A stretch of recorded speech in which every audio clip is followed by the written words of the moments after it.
स्त्रियांमध्ये मेन केस गळण्याचे कारण साधारण 30-35 नंतर दिवसाला 50 ते 100 केस तसेही गळणं नॉर्मल पकडलं जातं. हां. पण तेच जर केस 100च्या व्यतिरिक्त जास्ती पडत असेल तर त्याच्यासाठी काही टेस्ट करतो.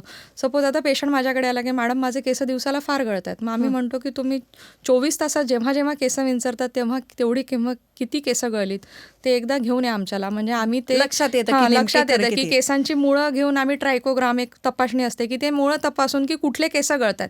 हो. केसांच्या सायकलमध्ये पण ॲनाजन, किटोजन, टिलोजन ह्या सगळ्या फेजेस असतात. तर त्या कुठल्या फेजमधले केस गळत आहेत. जर टिलोजन फेजमध्ये असेल तर मग टिलोजन इफ्लुएन्झा म्हणजे केस गळतीचा वेगळा प्रकार असतो. वेगळा प्रकार. जर ॲनाजन गळत असेल तर अँड्रोजेनेटिक एलोपेशिया जो अनुवांशिक टक्कल पडण्याचा प्रकार जो साधारण अच्छा. पुरुषांमध्ये जास्ती दिसतो तो आजकाल लाईफस्टाईल डिसऑर्डर किंवा वेट गेन किंवा मेटाबॉलिक सिंड्रोममध्ये बायकांमध्ये पण भरपूर प्रमाणात दिसतो. बरोबर आहे. आणि लास्ट म्हणजे चाई वगैरे पडणे तो एक पॅची टाईप ऑफ एलोपेशिया हो, असतो हो, की ज्याच्यामध्ये सडन ओव्हरनाईट रात्री काही म्हणजे सकाळी काही रात्री काही नसतं आणि सकाळी आपल्याला लगेच केस गळलेले दिसतात.